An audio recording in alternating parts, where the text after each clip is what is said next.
أعوذ بالله من الشيطان الرجيم. بسم الله الرحمن الرحيم. By the grace of Allah subhanahu wa ta'ala, we are here today to record our first episode of the newest NJSSL podcast, NJSSL's Reflections. Alhamdulillah, I am your host, Reg, and you may know me from The Cutting Reg, which is a very different show than what we have for you here today. The purpose of this show is, as we embark through the month of Muharram into Safar and into Rabiul Awal, we want to take some time to reflect about the month of Muharram and what its role is in the players of the NJSSL's lives, in all of our lives, and the lives of the viewers and audience watching this show as well. We're going to do this through a series of interviews and discussions with various people within the community, old, young, within NJSSL, out of NJSSL.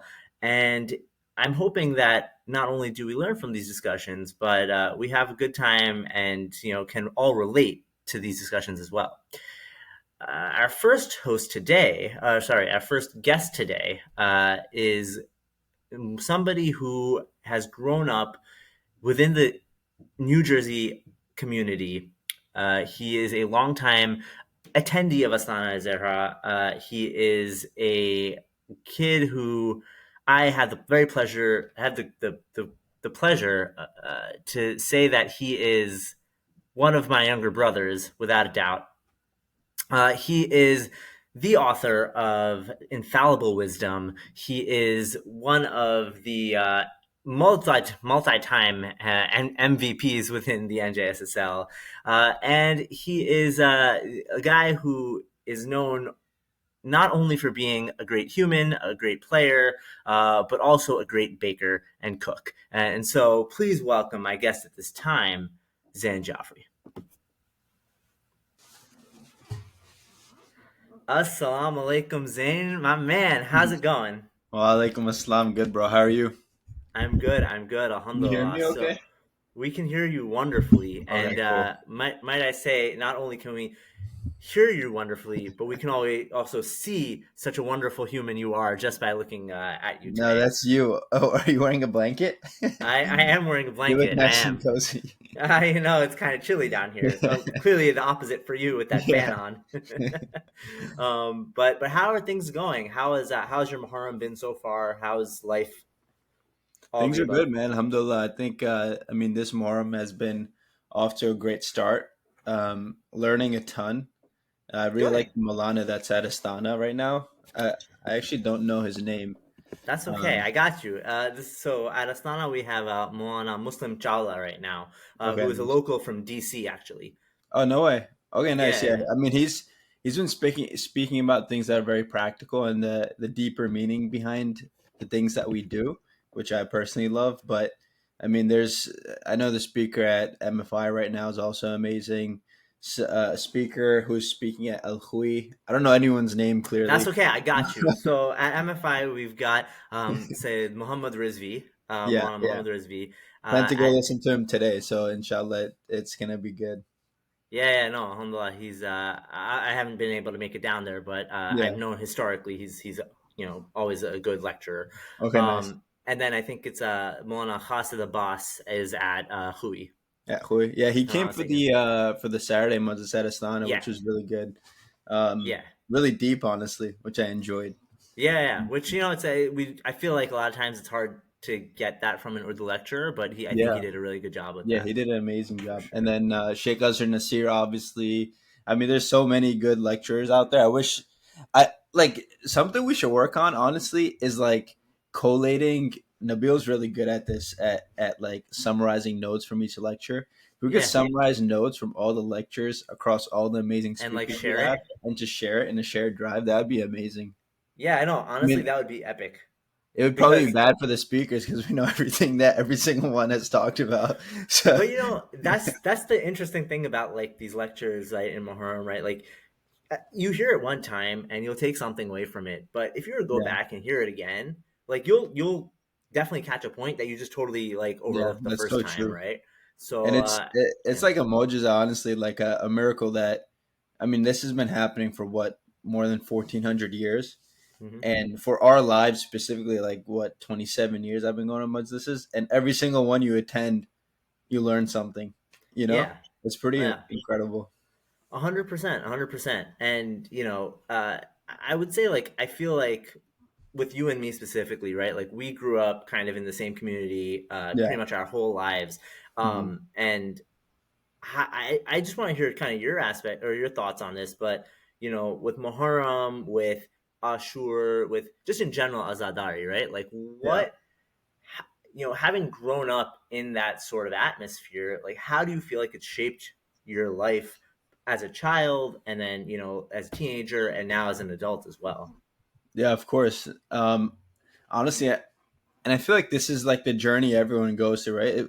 It might be more uh, non-linear for us who grew up going to Urdu speaking majlises and Hmm. weren't, at least for me, I didn't understand Urdu as much when I was younger, but it That's definitely okay. helped going I to still that. struggle right now with Urdu, bro. Yeah, yeah. So I would say like when I was younger, it was just like going to the majalis. Obviously, we would play football outside, but so it was like more so a sense of community around this time of Muharram, and just making really deep connections with the people that you're around who have similar values, right? Even if we weren't sitting inside 24/7, we were at least around like-minded people, Hmm. and Hmm. in that atmosphere where we knew that this was something that was very important. And obviously, during Matam time, everyone would go in and do Matam together, Yeah, right? So then in the teens, for me specifically, I'm just sharing my journey.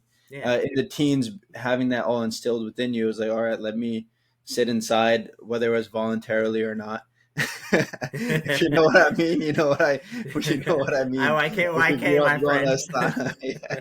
Then Well, sitting, I think for everybody going to Astana, there was yeah, one for particular everyone. individual that made it involuntary. Yeah, Hashtag Nasser Uncle. Go ahead. Go ahead. Sorry. but yeah, exactly. So, I mean, honestly, sitting there and listening to the lectures, I feel like I slowly started to understand what the lecturers were saying and found a lot of value in it. Right?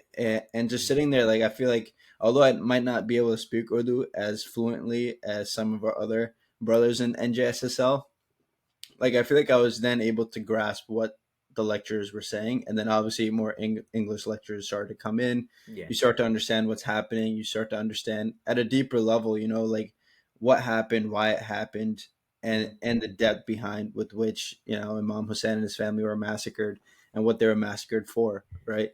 Um, Before you go into like your yeah, adulthood and whatnot, like I think it's like a huge point to like, kind of touch on there, right? Like, when you're young, you sit in the majlis, and even though you don't really grasp what's going on, you kind of see at least what is happening around you, right? yeah, So especially like when you get to the Messiah, like I remember always being like a kid and thinking, you know everyone is crying, and I have a general understanding of what happened at Karbala, and very limited, obviously, yeah, but you kind of see that growing up, and it almost piques your interest and makes you want to understand more. yeah, um, exactly. and Yeah, so I hundred think that percent. just exactly to your point, like that kind of, as you get into your teenage years, like, and you're able to understand more, like, being kind of in this environment and having that sense of community that supports you to do that, definitely makes me feel like has helped us a long way in terms of learning about the religion, Yeah. and even just like in our outside the religion too, and we'll get to that for sure. But Exactly. Yeah. Like yeah, when it comes to kids that come at a young age and sit inside, right? I'm like, wow, that's a great, like, it's actually very uplifting to see that because it does make a difference, right? Obviously, you can't force your kid to do anything, but if you come in and they see you coming into the majlis, like I saw my dad come to the majlis, my parents go to majlises, my for grandparents sure. go to majlises, like eventually that kid is gonna have an interest to sit inside voluntarily and want to be in that, take part in that, right? And then if Exactly. they have the friends that do that, then they'll sit inside more often than not, right? So, like even just being in that atmosphere in that environment as a young child, I feel like over time you start to understand the depth behind it, and it's really foundational that you're just there early on, Yeah. and then obviously all the meaning comes as God has. whatever God's journey is for you to understand what has happened, that's when you're gonna grasp it. Yeah, for Um, sure. For like, as sure. with anything in life. But And I think, we both can comfortably say this, so I hope this is not an offensive thing to say. But I hope, I feel like having seen you grow up, right? Because you were always that little annoying kid, and then you became more enjoyable as you got older. I feel like for you, you really like hit that, not that peak, but you kind of had a switch that turned around like your college years. And so I yeah, wonder, and I want to know specifically kind of from you, like, how do you feel all of what you said and learning and attending Majlis and being part of the community has, like, how in your college years and in your adulthood now that kind of plays a role? yeah. I mean, it plays a huge role because it really grounds you in your purpose, right? Like you see all these reels on Instagram, all these things talking about motivation isn't a real thing. You need to find your purpose, like Yeah, what's your reason for life, et cetera, et cetera. And like what better explanation for your reason in life than Karbala, right? And it's essentially like a grounding force no matter what you go through in life, right? Whether that's college and navigating that area, whether you're living close to home or even if you're away from home, right? Have yeah, no friends, have no community, like when I went to Penn State, there was very few Shia folks there, right? So I couldn't attend Majlis regularly like I used to. sure. It was a new atmosphere that I wasn't exposed to before, right? So just having that knowledge of what happened and the importance of it really keeps you grounded in your faith as you navigate your faith. You know what I mean? No, no, for Because sure. this is one thing that's extremely important that I'm emotionally attached to the core, and I know this is what the truth is, right? Hmm, hmm. So your journey towards discovering that truth and what that actually means, it it'll happen, right? And that's Yeah, essentially what happened. Like the more I would go, I think like there was some like I think it was like 14ish, 15ish where you start to really at least me start to understand more and more and more, and then it's just like exponential growth from there in terms of like yeah, what the meaning behind it was. And then obviously when you go to college, like even though I didn't have majalis 24/7, I had YouTube where I could listen, and that just keeps you grounded for what 2 months out of the entire year towards your faith to improve yourself, which is like a key aspect of our religion. Like 3 out of 12 months we're focused on improving ourselves, whether that's the 2 months of Muharram and Safar and Ramzan, basically. So yeah, yeah. No, no, for sure. And I think that a lot of people, regardless of kind of how spiritual or not spiritual, or how much faith plays a role and religion plays a role in their life, when it comes to Muharram, Safar, and then also Ramzan, I feel like, again, kind of like almost like a switch flips, right?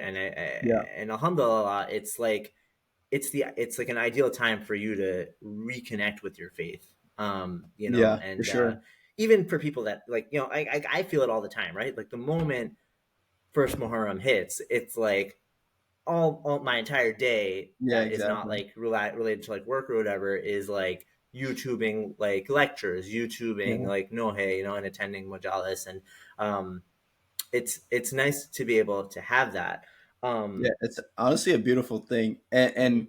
this brings up this is actually a good point for a public service announcement. Just something I feel Go very for it. passionate about, right? Like this time for all of us is a time where, like, even for me, right? Like you said, when first Muharram comes, it's like a switch flips on, and I'm just like focused on who is Imam Hussein, what was the purpose, even though it happens every single year, right? It's human nature to forget things, to get busy in life, this and that, right? Like for example, going on ziyarah is recommended once every 3 years, because you tend to like get lost in it and you need a redirection, right? So go on ziyarah to Mm-hmm. get redirected every 3 years, right? And from experience, like I've been on ziyarah, alhamdulillah. When you come back, like you really feel spiritual, but then in the day to day, you get so busy that if you're not consciously like remembering your time Mm-hmm. there, you forget, right? You forget the Yeah, impact that it totally. had on you. And that's why Muharram and commemorating every year is so important, is because it essentially redirects us to our North Star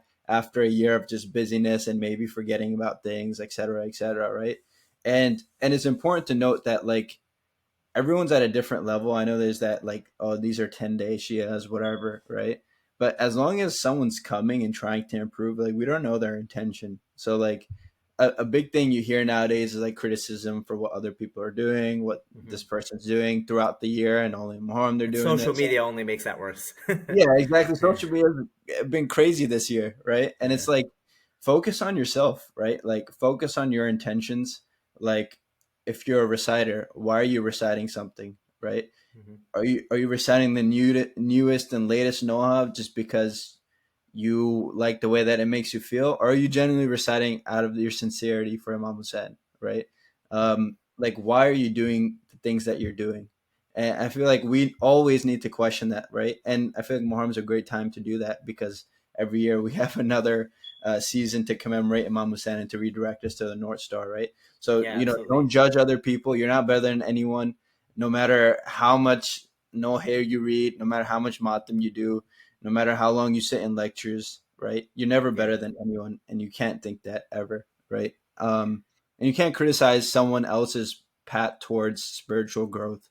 It may be very different than yours, and in your eyes, apparently, it can seem like, oh man, they're like not good Muslims, you know, like they're terrible Muslims. But at the end of the day, if you're thinking that, you're probably worse off than them. So just a public service announcement. No, no, that's good, Yeah, ZJ. And yeah, I mean, really, just to summarize that, it's this is we're blessed with this opportunity yeah, that Muharram is here to really work on ourselves and basically improve ourselves.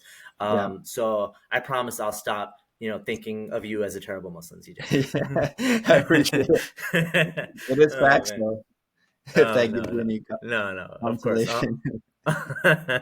Alhamdulillah. No, alhamdulillah, I'm blessed to know you, and I think we're all like in general. I Likewise. feel like we're blessed to have the community we have, and Yeah, for sure. I think that one of the key aspects of the of our generation and even subsequent generations here in America, and really, I guess I through most all the communities in America, is the kind of the modernization and the expansion of English lectures, right? Hmm. And I feel like going back to kind of what you said earlier is like early on, like that was almost non-existent, right? When I remember in the Yeah. 1990s, like it was hard. Like the English lectures were pretty much directed to be kids lectures, and Yeah. they're very kind of geared towards like it was like somebody in the community that did talked about something very basic for like 15, 20 minutes. Hmm. But I feel like as kind of we've grown up, as like first generation immigrants or whatever, like the children of immigrants, um, or even like the grandchildren of immigrants now.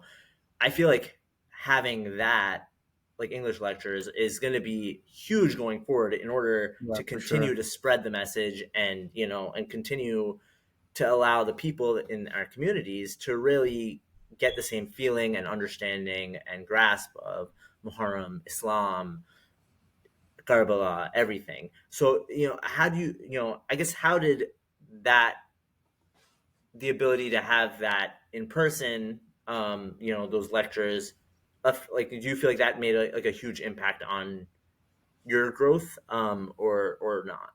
Yeah, I mean, obviously English lectures are always helpful, Hmm. especially when you're trying to, like Mulana Absar Naqvi. We were talking to him one night, and he was talking about Azadari. Look, what is Azadari, right? Hmm. Um, and it's just essentially a way to spread the message of Imam Hussein, right? How you do that bit is different based on culture. How you commemorate Imam Hussein is based on your culture, right? But For what is sure. like what is American Azadari? It doesn't really exist. It's something that we have to create, right? And For sure. one form of azadari is not more important or better than another form. Like they all need to Yeah. exist simultaneously in parallel, right? Like Urdu azadari is great. I personally love Urdu azadari, right? I feel like it just has a different flavor to it, probably because Hmm. I'm biased, clearly. But it I needs mean, to we run grew in. up with it too. Yeah, exactly. We grew up with it, and like I found a lot of meaning in it, and it's helped me a lot, right? But it needs to run in parallel with this new form of American azadari that we're creating simultaneously, right? Yeah. And so a lot of people say, "Oh, why are you doing that in English? Why are you doing that in Urdu?" Like they're both good, right? Just Yeah. stay focused on what the The purpose is purpose. behind all Yeah. these things. So back to your question, yeah, I think English did help me a lot. But honestly, like because I said at 14 or so, this was like before all the English lectures came out. Like I started to understand Urdu lectures more. Sure, sure. And I find like I learned a ton from all these Urdu lectures.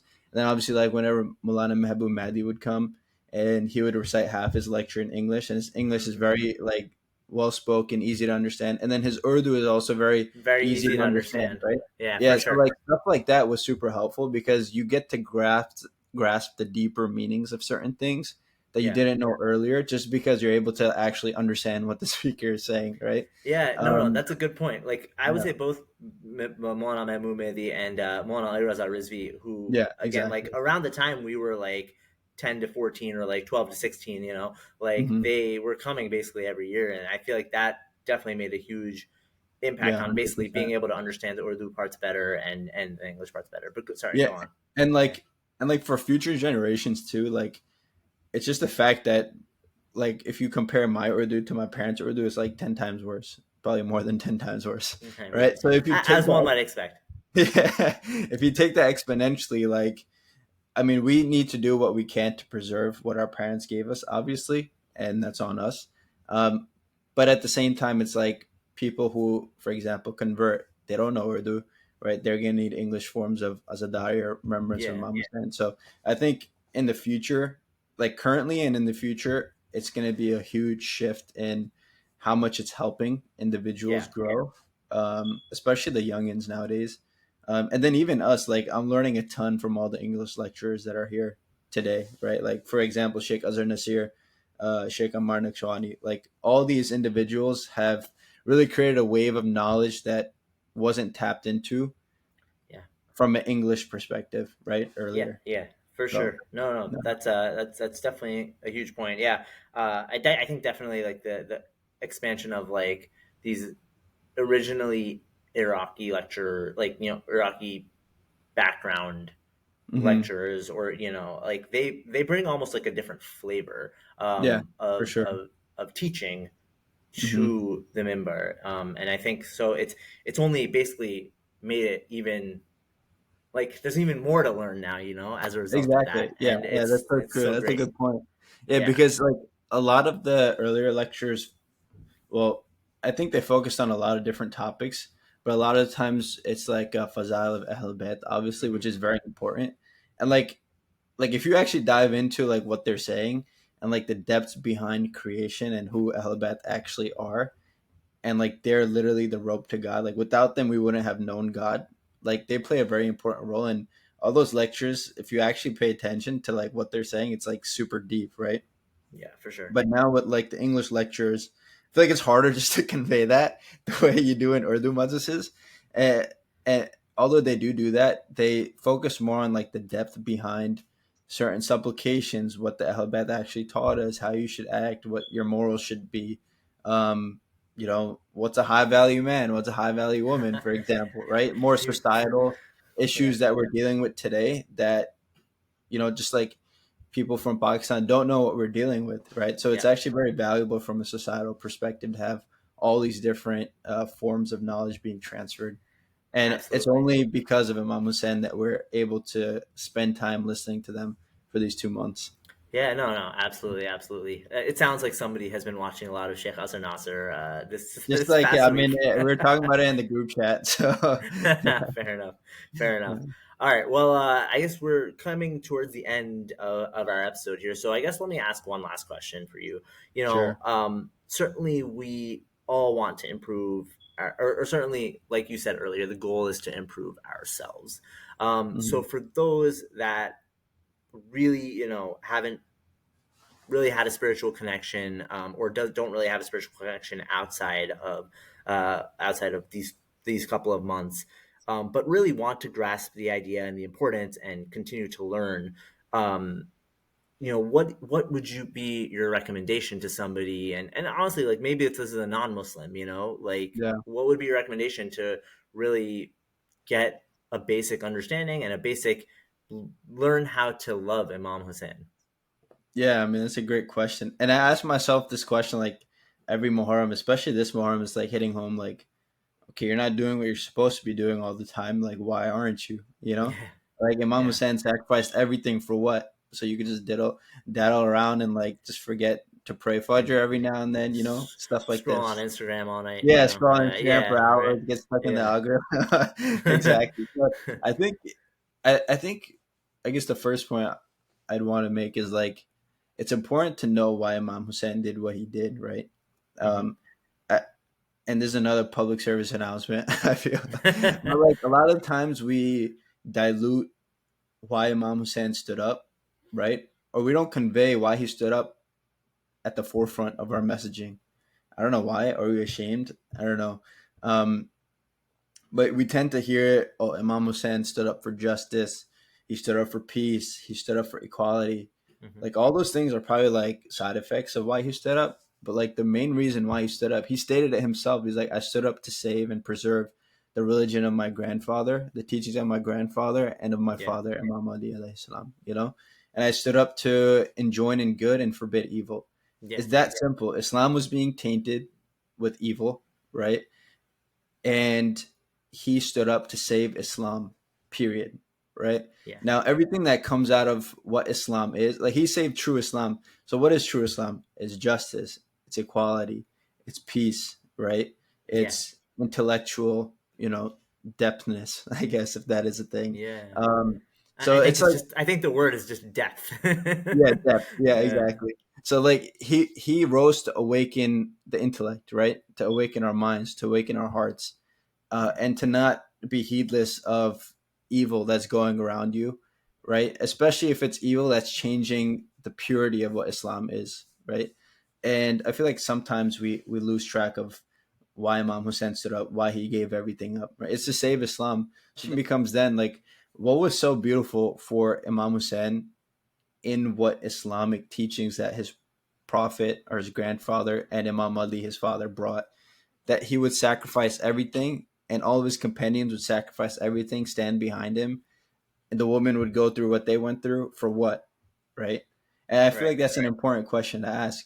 And it's like at the end of the day, it was to preserve who God really is. Because what Rasulullah and Imam Ali taught us is like who is God, right? And Hmm. from understanding who God is, you kind of get everything else that comes out of that, right? Like how to act morally, Like how to how to be pray, a good person, basically. Yeah. exactly, how to be a good person, exactly. Yeah. Um, so it's like if we were to really understand who God is, right? Because that's who Al Bath are. They connect us to God. That's their only Yeah. purpose. Then we would really understand why he sacrificed everything. Now, how do we understand who God is, right? Like my biggest thing is you have to go to the supplications of the Ahl Bayt because I feel like that's the one place where we have access to that knowledge of who God is that no one else does, right? Yeah. Literally, no one else does. Like for example, Dua Kumal, no one else can tell you how beautiful God is but Imam Ali and Dua Kumal, right? Like Hmm. no other, I mean, no one else as in outside of Ahl Bayt Yeah. and outside of the Yeah. Yeah. Prophet, Yeah. right?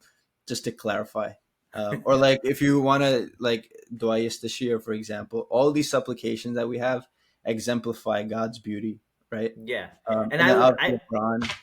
I was gonna Yeah, just to add on to that, right? I don't think, I mean, yeah, definitely there are like many duas, and I wouldn't even limit it to just those couple. Like if you look at yeah, Seifa every single Sajadia, one. like Yeah, exactly. everything in there, basically talks about the greatness of God, right? And all the reasons why He's great, and it's inspiring to us as lowly individual humans, that even if we do like an ounce of what is asked of us, then we can become connected to this greatness. Yeah, exactly. And like it's quite beautiful how God can be so great, I guess, in a way, Yeah. where He has the power to create everything. He created us, right? Yeah. And yet He's still so caring for us, right? Like, Yeah. subhanAllah, He hides our flaws, Yeah. and Well. He even hides our flaws from the angels that are made to write down every single one of our deeds, Yeah. right? Which Yeah. is like if you have a merciful God like that, like why would you not want to be a better person to and other and people for his sake, and that's literally the perfect way to put it, because no matter, like, we as people, as humans, we are flawed, we make mistakes, Yeah. we screw up, we sin, we do all these things we shouldn't be doing. Yet somehow it seems that despite doing all of that, alhamdulillah, like we're still able to do good. We're still able to always kind of look back and thank God for like what He's given us, and we're Mhm. still able, to have that. And I feel like it's important to recognize that that's all of God's mercy. Yeah, exactly. Um, Yeah, and if he didn't like quote unquote market himself as Rahman and Rahim and being the most merciful, we would be too scared to even approach him. The yeah, fact that and that's just fact. That's just truth that he is yeah, the most merciful and most beneficent, right?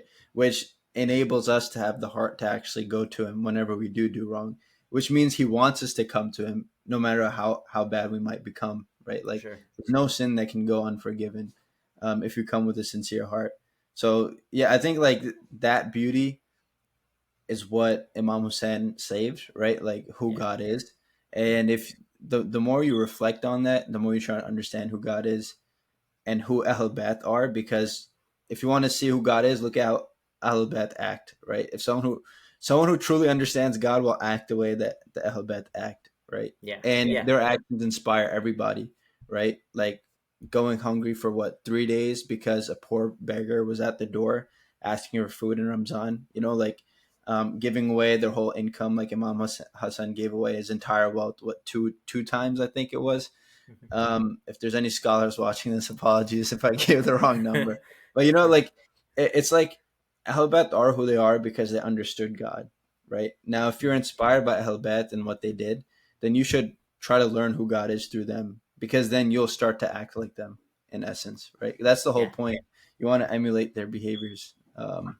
So yeah, I mean that's at least that's my view on it. I don't I know. know, and that is a perfect segue, ZJ, to remembering that reflection is really the key here, right? The more you Yeah, reflect, the more you can understand, and that's why we call this show NJSSL Reflections. nice. Is that the new um, name? that's the name for this podcast.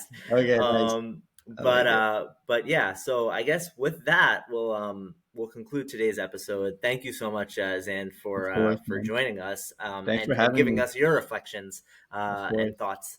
Alhamdulillah, we're gonna try and make this hopefully a weekly or maybe bi-weekly thing. So we'll Yeah, see. that'd be awesome. We'll definitely hope to have your support. For all of those watching at home, inshallah, if you have any ideas, if you want to be on as a guest, do feel free to reach out to me at my email, which is my name, Raza M as in Mary, or as in Muhammad, which is what it stands for, razvi at gmail.com.